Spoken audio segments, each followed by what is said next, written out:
On this episode of the Bronze Metalist podcast, we talk about A History of a Time to Come by Sabbath.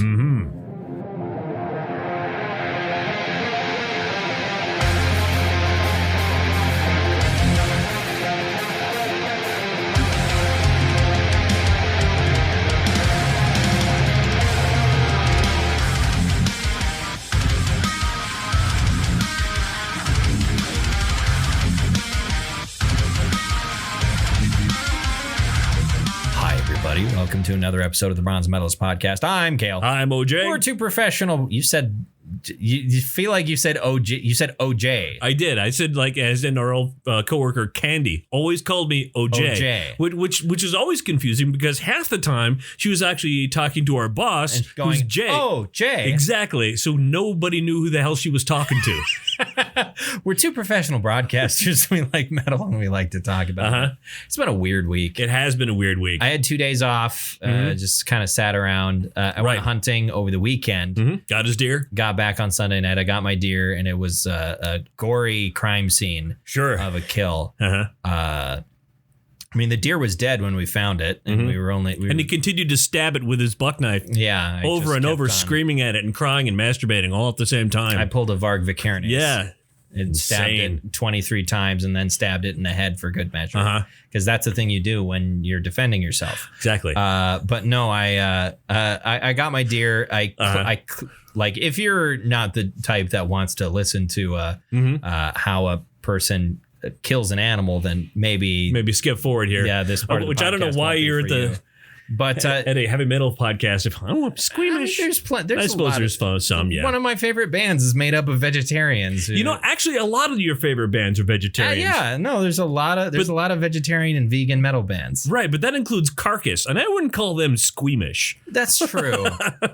But in any case, we were out hunting, and the deer got up and they were running, and I pulled the trigger and hit it right at the very bottom of. I hit her because we were hunting does. Right at the very bottom of her sternum, which deer, that's very low down. And if you think of a human sternum, right at the very bottom, right beneath that is your abdominal cavity where all your guts are at. Right.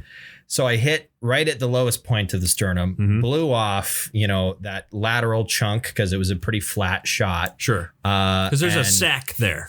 I blew off that lateral chunk of bone, and then the shock of that ripped apart some of the guts and intestines, and also ripped open a huge hole right there, and all the guts and intestines fell out as the deer ran and continued to run, because you don't need your guts to run for 100 yards or so. It's when you run out of blood that then you stop moving, which I'm pretty sure is what happened to the deer. I think she exsanguinated, but it wasn't like a slow bleeding to death. No, it was like pretty quick. A gallon of blood over the course of about 20 seconds, and then it dropped dead. Sure. But it was like a crime scene. It was like a mystery trying to find this deer, following a trail of guts. And it is snowing as we speak. Now, it wasn't at the time, but over the weekend, it was actually very warm. It was in the 50s and 60s, and so there was no snow on the ground whatsoever, and so that makes tracking deer that you hit a little bit more difficult. Sure, it's harder to see blood trails. But we cut it up, got the meat out, and it was good. Everyone but my dad filled our tags. We had 4 deer tags to fill, and I guess my dad's going to have to figure out when he wants to go back out there. Which you can do any time, because of the bunch of you, he's the one who's retired and can decide to head out any time. He's got the easier time of it, figuring out when he wants to go out and find his deer. He worked a long, hard set of years, and now he's getting to enjoy his time where he can slay animals. Yeah, yes, that's how retirement works in North Dakota. Exactly, and in other places in the world as well. But that was my weekend. What did you do over your weekend? What did I do over the weekend? I feel like I didn't do hardly anything over the weekend. Again, I mean, we Roberta and my wife and the teenager went down to Fargo Went down to Fargo on Wednesday. That's why we're doing this on a Thursday as opposed to the Wednesday we normally do it, because me and the 10-year-old we're going to be home alone having some quality time. We got steaks. We went down. I'm like, hell yeah. Yeah. So I said, Max, it's just the two of us. It's that's economical for just dinner for two. What do you say? What do you want to do? He's like, steak. I said, fuck yeah. Kid knows what he wants. We went to Longhorn, and it was funny. The waitress hands him the coloring book menu for kids. He's like, thank you. And he pushes it aside and grabs the menu into my hand. He's like, 12-ounce New York strip. I want the seasoned Thank you, ma'am, fries. but I would prefer the meat. Yeah. I'm not here to eat children. I'm here to eat. I'm not here to eat children. Yeah. I'm not here to eat a children's coloring sheet. Right. Or need the items on it. Because it was the menu. I missed that part. I just thought it was, it's like when you're a kid and you go to the ground round and they just give you some crayons. But isn't there usually a menu at the bottom of it? I think there is. Get the kids tacos and some steamed broccoli, macaroni and cheese. I'm at the point in my life where it's been long enough between where I was a kid, but also I don't have kids. Right. So I forget about some of the things that kids have and do. That's entirely in your past. Where it's never been in my past. Yeah. It has when I was a kid, suddenly there was another kid, and then I was changing that kid's diaper. Yeah. And then the next year it was another kid, and then more kids, and then next thing you know, I'm an adult. Now I have 5 kids. Yeah. So there hasn't been a time in my life where there wasn't a kid in my life to include me. Yeah. When I was 10, there was a kid. Now I'm 47. And there's still kids. a goddamn kid in my life. Yeah. Whereas me, I was the youngest. Mm-hmm. I was the baby. Hello. And, I'm single and childless. So, and hey. Just for some reason, my brain misinterpreted what you just said. And, I'm single and childish. So, I mean. That's also true. But, yeah. So, yeah. Yeah, I'm single and childish. Now you got me saying it. Childless. We're going to get you a bumper sticker, I think. Single and childish. There we go. Yeah, that'll really advertise myself to ladies. Ladies, take a look, please. Yeah, but it was cool, though. Would you like somebody who's immature and unappealing? Look no further.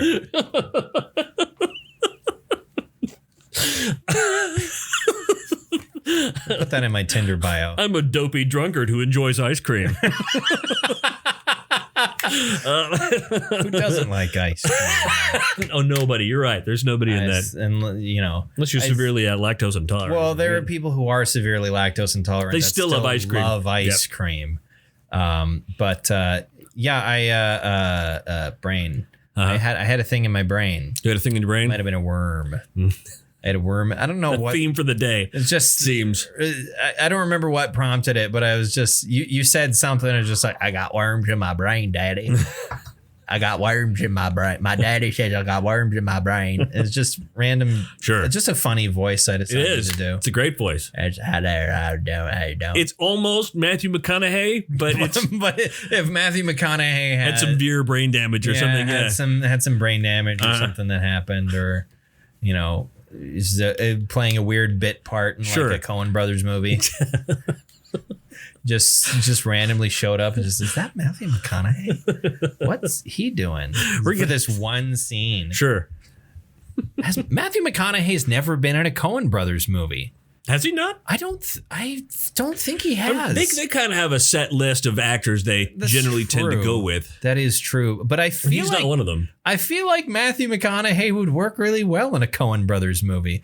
They do so many movies that are set kind of tangentially in the South and in Texas and stuff. Sure. Are they from Texas? I don't know. But I feel like so. It's lots of rural America in their movies, and I feel like Matthew McConaughey would work pretty well in a Coen Brothers movie. Yeah. Of any nature, whether it's one of their more serious movies or something a bit funnier. I think he would fit. Who did Mud?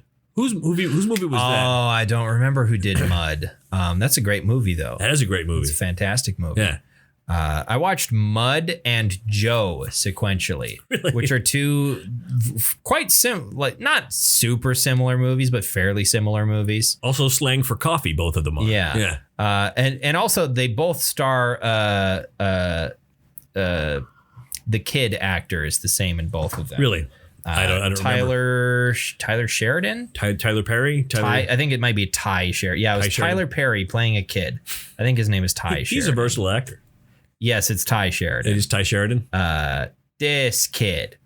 Oh, yeah. He's not a kid anymore, but he was at the time. Sure. But yeah, not Mud. Joe stars Nicolas Cage. Oh, okay. Sort of a vaguely similar sort of, he's like an older guy who's becomes with a troubled past that becomes a mentor to this younger kid that's also a bit troubled. I don't remember how Joe ends. That was a good movie though. It's one of like it was that the movie that year that Nicolas Cage made where he actually tried because he has one a year. Nicolas Cage has one movie a year where he actually acts and really tries. Yeah, if he does it, he's great. He's genuinely a fantastic actor. He's an Academy Award-winning actor. He has a lot of bills to pay. Sure. And so he will do anything. Right. Even if he has to phone it in, he will do it. He will do anything.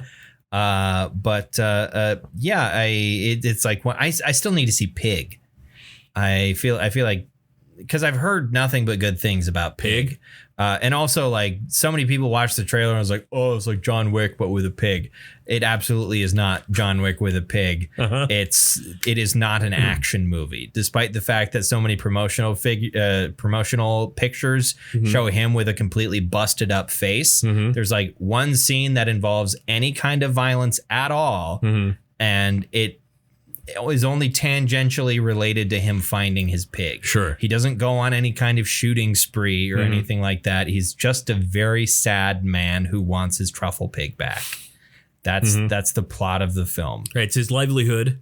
He used to be like a Michelin star chef. And I believe I don't believe this is spoilers, but he used to be a Michelin star chef. His wife died and he decided to move out into the forest and get a truffle pig and go and hunt for truffles and sell them to restaurants. And that was going to be his life. And it's him and his cute little pig. And then somebody takes his pig and he wants it back. That's the movie. And you get to just watch Nicolas Cage be quiet and sad, which is not what you think of when you think of Nicolas Cage, especially the quiet part. Right. Because every other movie he's in, he is screaming through the entire thing because people go, Nicolas Cage, what a maniac. And so he gets typecast in roles where he plays a crazy person who yells all the time.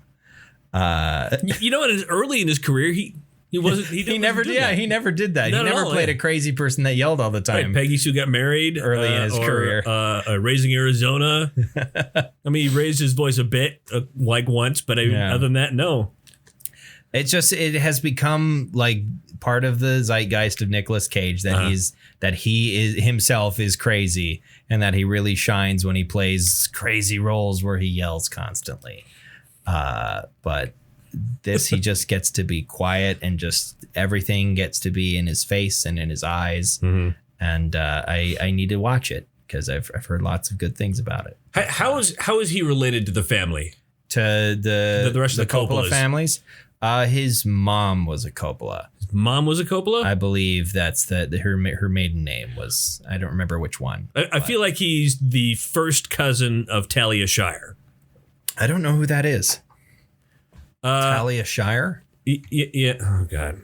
Yeah. I'm looking it up right now. I don't know who that is. I'm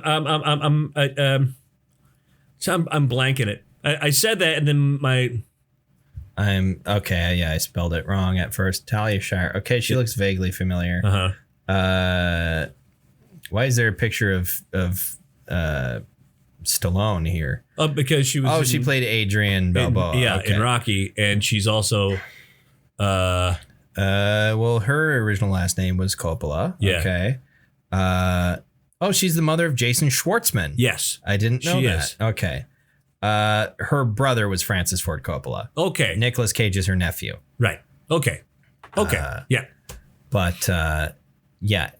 Anyway, Nicolas Cage's genealogy. That's what you all tune in for. I've continued to stream the Gears of War franchise on my Twitch channel, which is every time I say the name of my Twitch channel, like I understand how stupid it sounds, but it's just a silly name. Silly names maybe get remembered. I don't know. I don't remember it. It's yeah, you don't remember it though. But I only say it to you once a week. Sure, and I'm not known to watch Twitch. Yeah, twitch.tv/Hingert_games. And I've gotten to Gears 5, which is the newest main game in the series. I think Gears Tactics came out after Gears 5, but it's the newest, of the third person shooter, which is the bread and butter of the series. And I played 2 hours of it last night. Holy shit. That's fucking great. Is it really? It's really, really good. Everything's like so high octane, and like it's kind of similar because, and again, it's sort of weird because while I was playing Gears of War 4, I kept on thinking of The Force Awakens. Okay. Where it's like we've got these new young characters, they're full of life and they're quippy and they've got this banter with each other and that sort of thing. And it's this new story that's kind of playing it a little safe and hits some similar story beats to the original.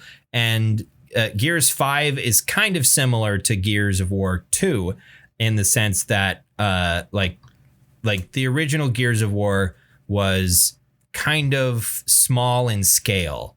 Like it takes place and there's this big war that's happening around you, but it takes place all within 24 hours and it's just you and your squad and you're on your own and you have one thing that you're going to do. And it happens within 24 hours. Yeah, it all takes place in the space of 24 hours. No, is there are missions? So like is it sections that 1 hour mission apiece? No, it is not Fox's 24. Oh, okay. It is so you're Kiefer Sutherland. Kiefer Sutherland does not appear in the game. You would have to play Metal Gear Solid 5 for that. Okay.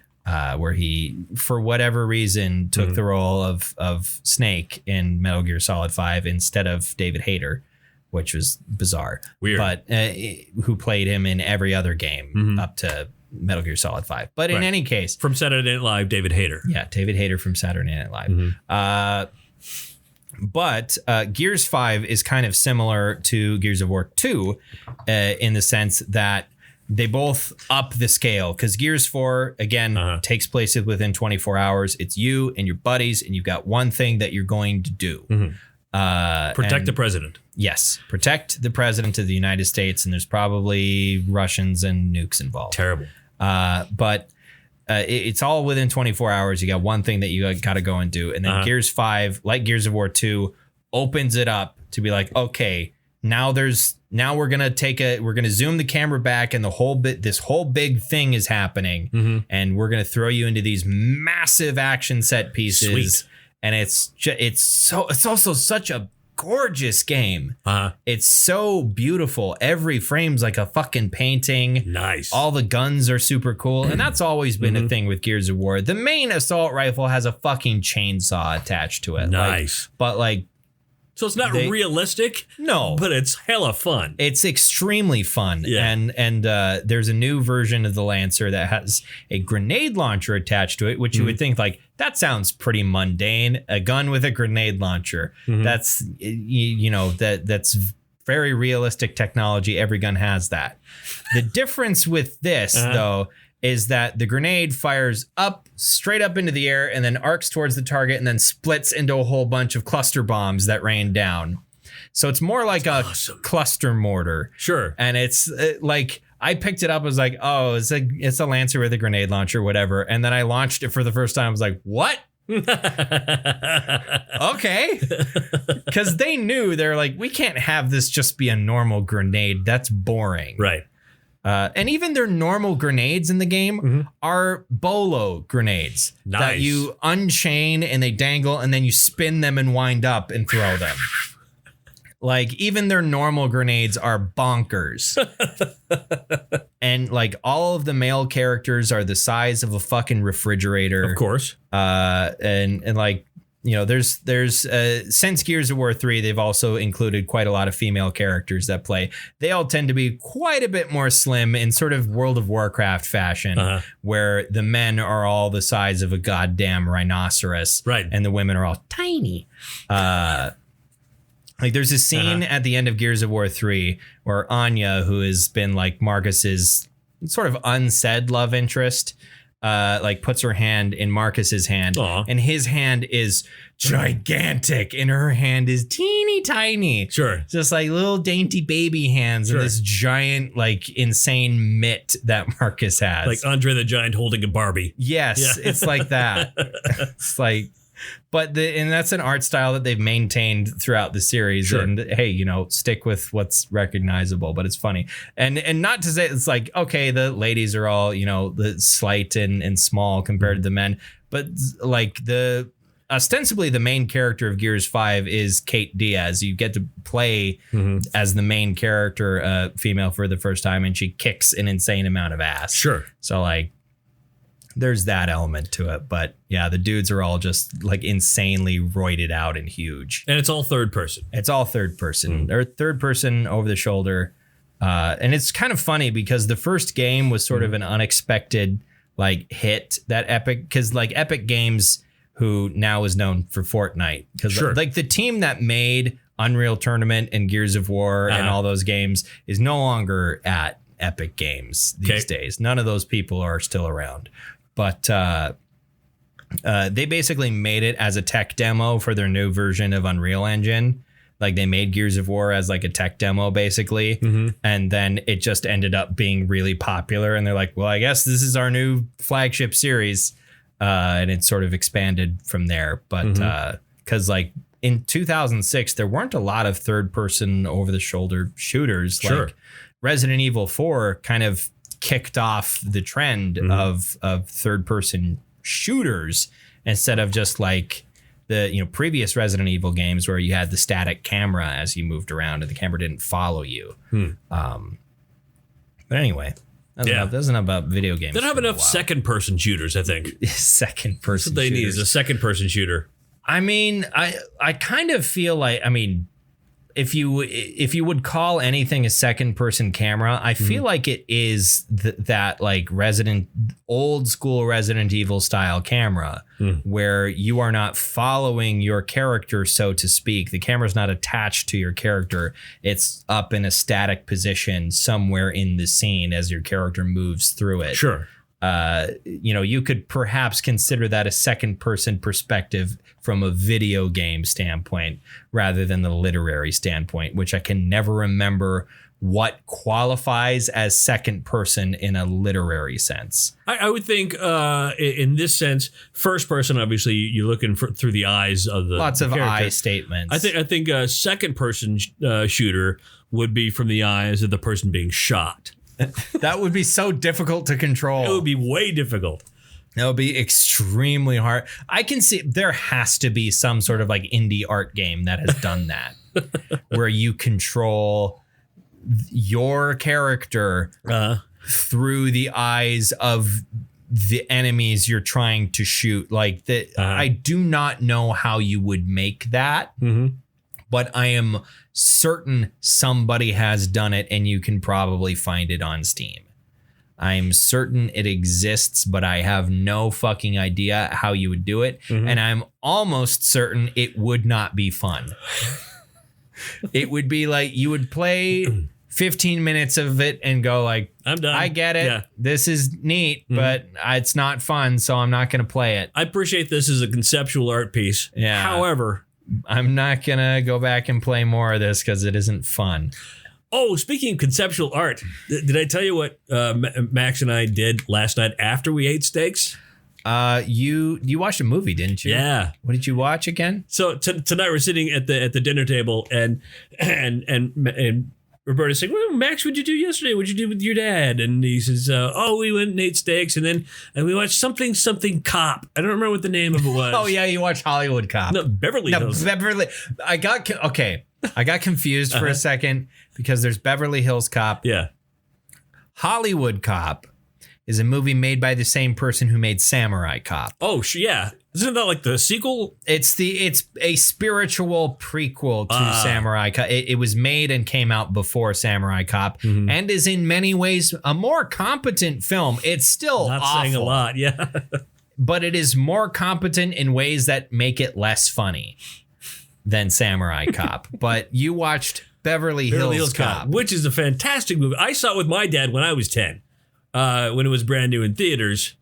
And so you figured, hey, it's a family tradition. Yeah, so I watched it with him, and and I'm watching it. And what I was worried about was just the level of people getting shot and the violence, and the violence was not the thing to be worried about. No, it was the language. Yeah, the coarse language, which I guess I don't have a ton of vivid memories of the kinds of movies that I watched that I was allowed to watch when I was 10. I'm not entirely sure, when I was first allowed to watch movies with the level of language that's present in Beverly Hills Cop. I don't recall when that happened, so it probably wasn't a very important event in my life that I was allowed to watch. Like, I remember watching, I think it was always on like TNT or something like that. So it probably had most of the like really bad profanity. Yeah. Either censored or horribly edited out. Yeah. That's a conversation we had earlier today. But like, I don't remember. Find a man in the Alps. When you find a stranger in the Alps. That was it. Yeah. But yeah, I don't remember what the case was, or like when I was allowed to watch movies where they drop F-bombs in them. There weren't a lot of really tight like content controls in my household growing up that I can really recall. And at the end of the day, I'm talking about a child who really enjoys the two movies that are starring Ron Perlman, where he's Red, and he calls those movies Bad Place Boy. Bad Place Boy. Yeah. That's fun. That's great. So it's been so long since I've seen those two movies as well. They're great movies. They're so good. They're fantastic. The two Del Toro Hellboy movies are so good. I should go back and rewatch them at some point. But speaking of hell, let's talk about Sabbath. Now, mind you, we're not talking about the Japanese band. There is a Japanese band called Sabbath. I think there's like 4 or 5 different bands called Sabbath. Well, these were the ones from the 80s. Yes, this is a band from the UK that was around in the late 80s, early 90s. This is their debut album. It's called History of a Time to Come. Came out in 1988. And it is, like I said, their debut album. Yes. As is often the case, it's weird to me in retrospect how often the case was with new thrash metal bands. Their debut album. This is our debut album. Right. And it has production that sounds better than so many other bands that have come and gone since. Right. Where, like, I don't know exactly what the situation was. And I imagine it has something to do with record labels wanting to get in on the thrash metal zeitgeist and saying, like, these guys have promise. Let's give them a bunch of money and they'll make their first album and we're going to make a ton of money. We're going to get our return on our investment. And then I think in the early 90s, death metal happened and thrash metal or death metal happened and then grunge happened. Yeah. And it's like, mainstream metal was dead essentially. Right. Outside of they were still putting out records outside of the big established bands. Mainstream metal was dead, and it was either underground stuff like death metal bands and then black metal and all that other stuff going underground throughout the 90s and still to this day. Or it was, the commercial metal's place in the commercial market was taken by grunge and alternative rock and alternative metal. And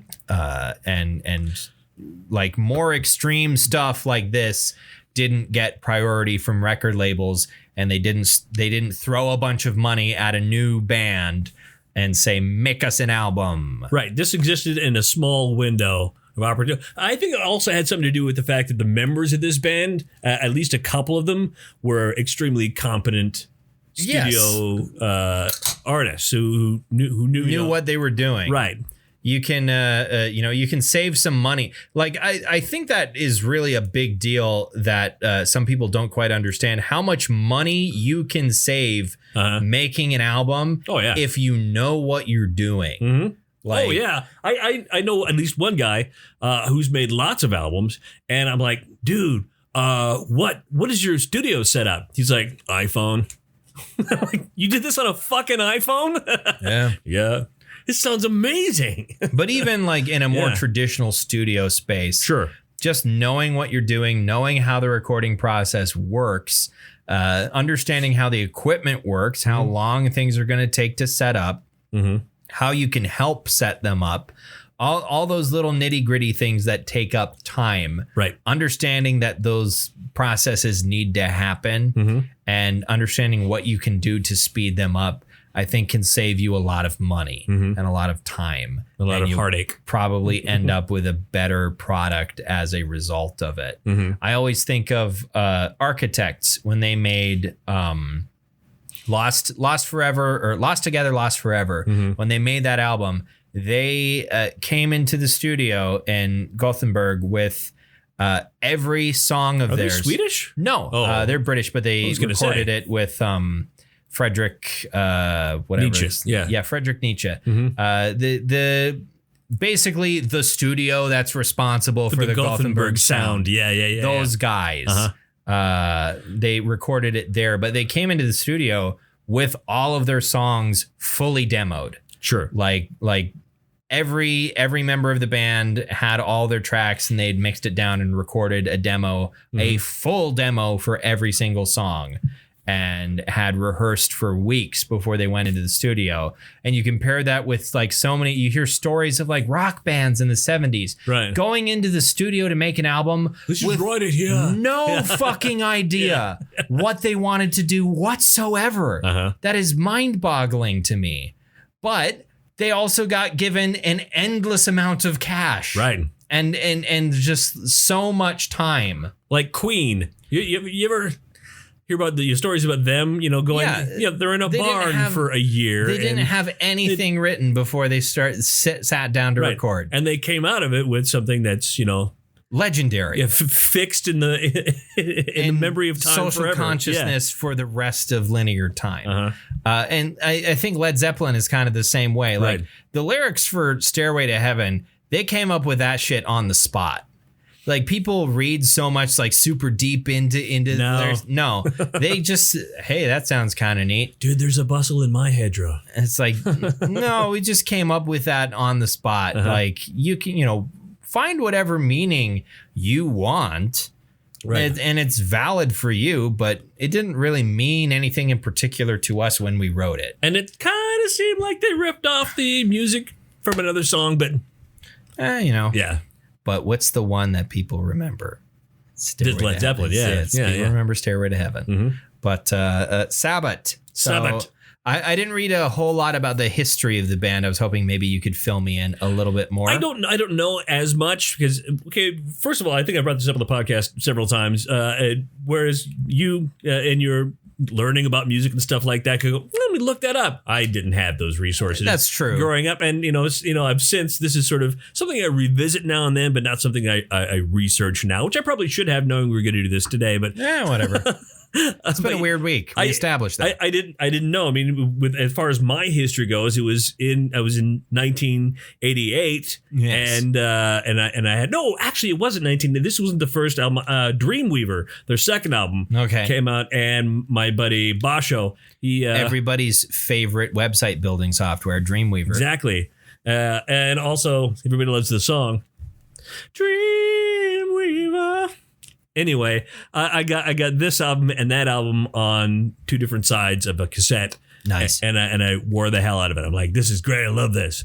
Fantastic. And that's all I know. That's what I got. It's like it's almost kind of alien to me, the idea of having to buy a new copy of an album because you wore your previous copy out. I've done it. I've done that a few times. I understand it's a necessity, but it's kind of weird to me because I've never had to do that. No, you've never had to perform cassette surgery.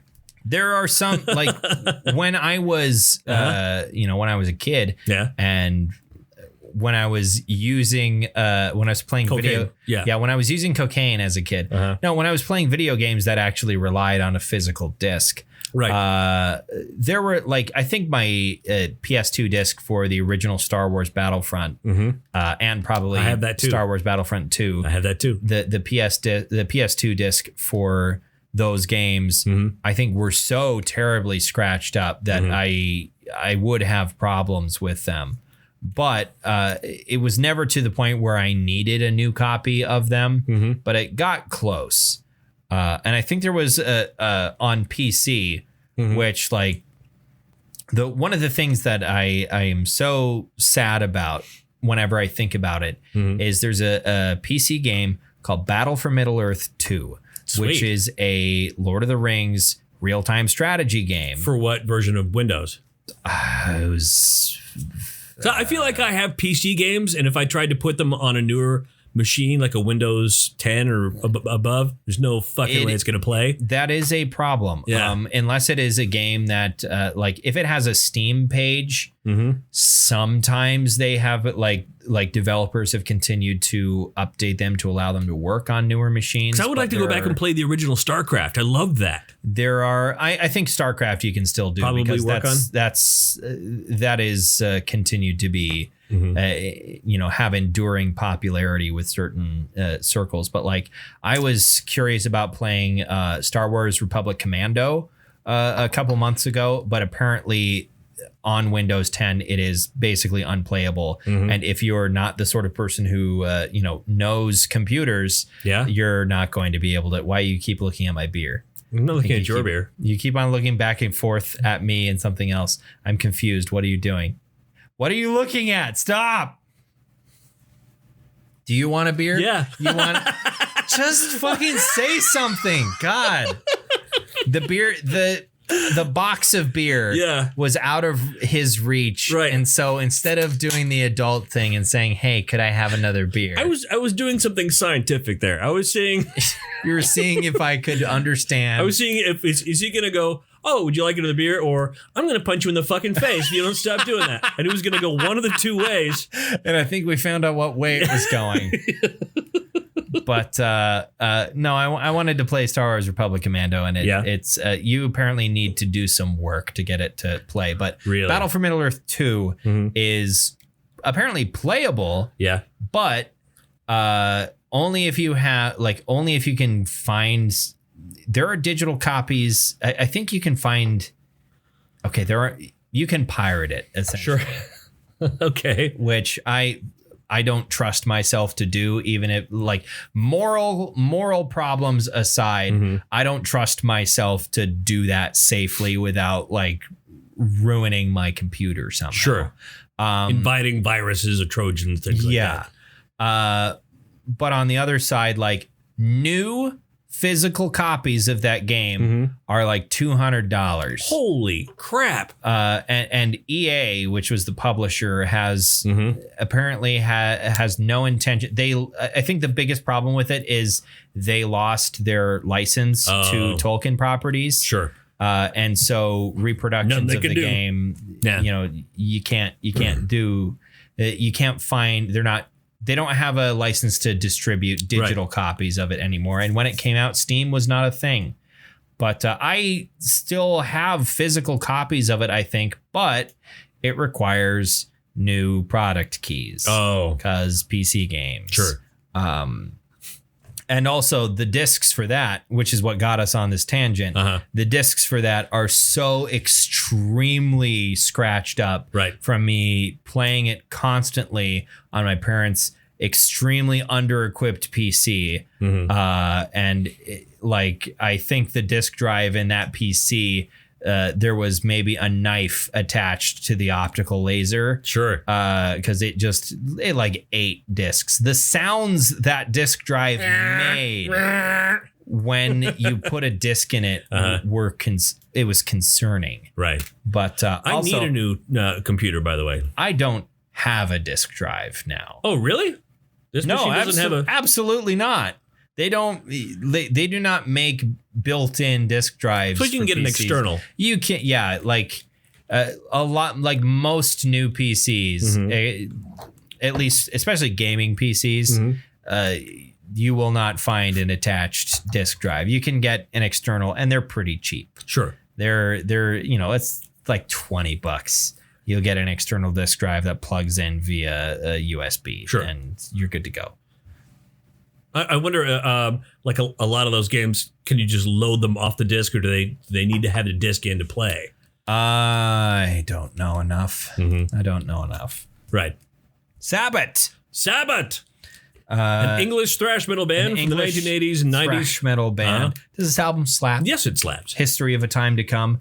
I was looking at reviews of it. There were 6 reviews on their Wikipedia page. They averaged out to 93.16 out of 6 reviews. I think that's fairly high marks for many albums. And this is extremely competently done. How were your feelings? What were your feelings about it? I enjoyed it. Honestly, like I had such a weird weekend and such a long weekend that I was like doing other stuff that I did not give it. Your listen was perfunctory, and that was it. Yeah. Yeah. Like I listened so I could talk about it, and that was it. And I regret that because I enjoyed myself quite a bit. I think this is a very fun album that deserved more of my attention. Alas, but thou art damned. Yeah. Yes. That was that on the. Yeah. Okay. There's a lot of also I was reading the Wikipedia page for this album, and there's a lot of fairly interesting themes for each of the different songs. There are. A weird trend with like 80s thrash metal bands is a fascination with Nazism, but not in the sense that like the people who made the album were Nazis, just like, hey, we're a metal band. Let's talk about Nazis. Yeah. They were horrible and evil. That would make some for an interesting metal song. Because they had a song on here called Behind the Crooked Cross. Yes. Which I don't know if it was the same year Slayer's song came out, or was it, I'm trying to remember what year did South of Heaven come out? I don't know. Trying to think, because they also had Behind the Crooked Cross. Oh, they had another song. They had a song of their own called Behind the Crooked Cross. Which is an entirely different song. Yeah. Yes, but just same name. And Crooked Cross is a swastika. Yeah, a different name for a swastika, essentially. Right. But that's their song was an exploration of Hitler's obsession with the occult, essentially, because he was a crazy weirdo who was obsessed with the occult. Right. You remember that whole story where he had some of his Nazi agents track down, was it this box, and it had this blue cube in it, and one of the guys was wearing a mask that looked like Hugo Weaving. I don't know what the hell you're talking about. And then he took off the mask, and he had his face was like a skull, and it was red. And then they opened the box, and all these ghosts came out and killed everybody. I got confused. You could totally overlap the first Captain America movie, and Raiders of the Lost Ark. You could that would be. I want to fucking see that. Somebody splice those movies together. I feel stupid now that I didn't realize you were going for Raiders of the Lost Ark. No, you took that in a correct direction, just not the direction I was going. You said box, and I was like, oh, it's the Tesseract. Yeah. This is the Tesseract cube from Captain America. And you know where the Tesseract is right now? It's being examined by top men. Yeah. Oh, my God. All right. Yeah. What's your favorite song on this album? The song that always sticks in my head is For Those Who Died, which is second to last song. It's the one. I love it because that riff is just so catchy. Yes. The only issue I have with it is they did it for 6.5 minutes. Is that yeah? Too much of a good thing. It's a bit too much of a good thing. I love that song. I love the second track of the first track is it's an intro. It's an intro. The second track is what's the second track? What is the second track called? I probably have it open on Spotify on my phone. I don't remember any. A Cautionary Tale. A Cautionary Tale, yes. Which is one of the first songs that they wrote as a band. Right. And ended up on this. I wrote down my favorite one, and I almost feel kind of bad because it's an instrumental, but I wrote down A Dead Man's Robe. Yes. The main riff in that is fantastic. And it is. And that doesn't overstay its welcome. That's a relatively concise song. I mean, it's thrash metal, so a lot of if you're not Slayer, most of your songs are 4 to 5 minutes. Right. For a lot of thrash metal bands, but and just metal in general, 4 to 5 minutes is kind of the sweet spot for a lot of bands, unless you're a grindcore band. Or metalcore. No, metalcore tends to metalcore. I guess 3 to 4 is more accurate, but they're shorter.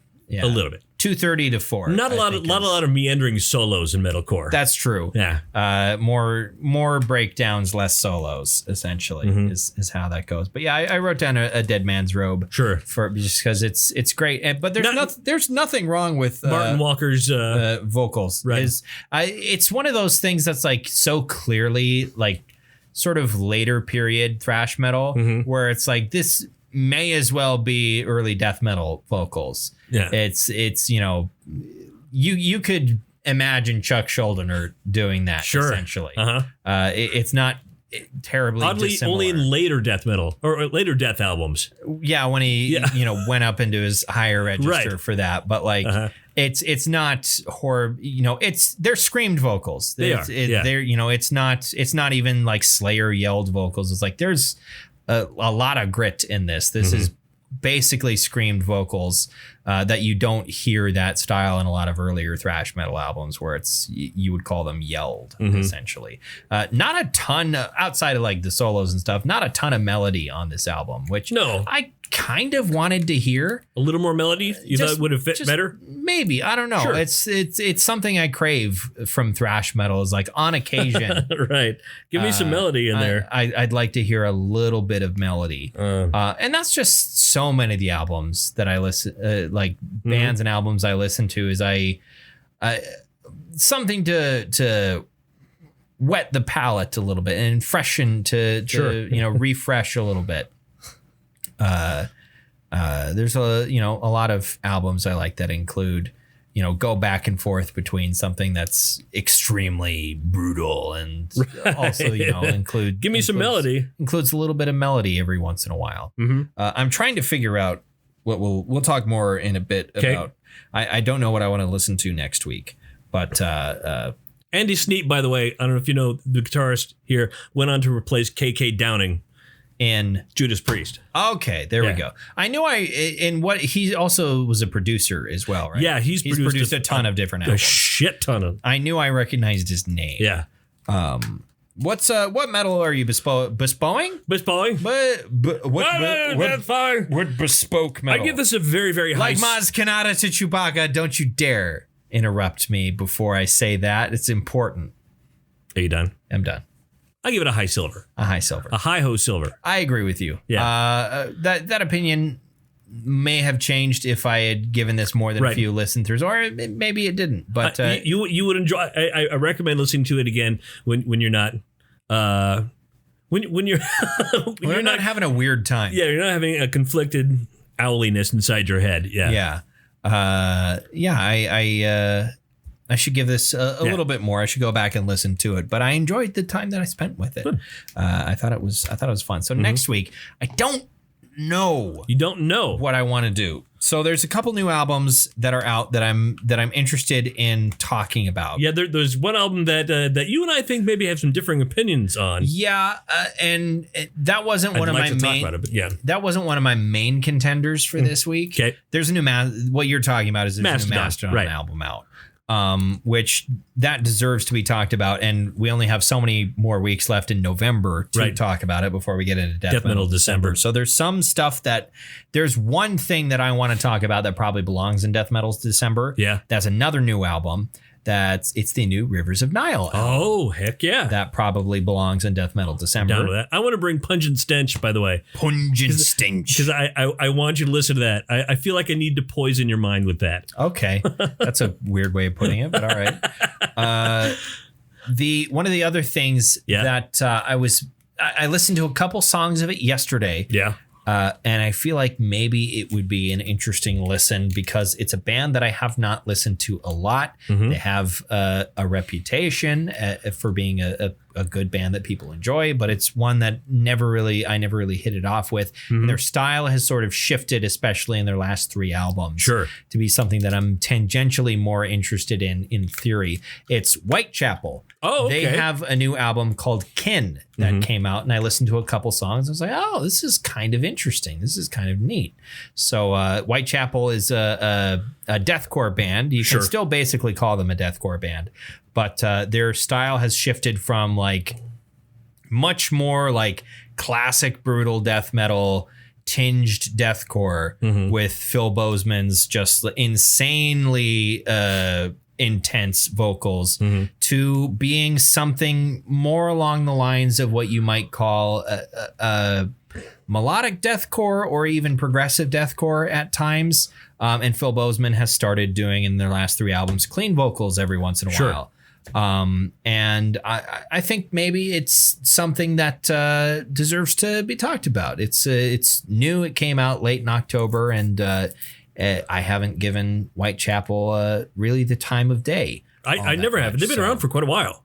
A fair amount. Yeah. I mean, they're all fairly young guys, but at least like a decade, hasn't it? Yeah, at least a decade. I think their first album came out in 2008, maybe a bit earlier.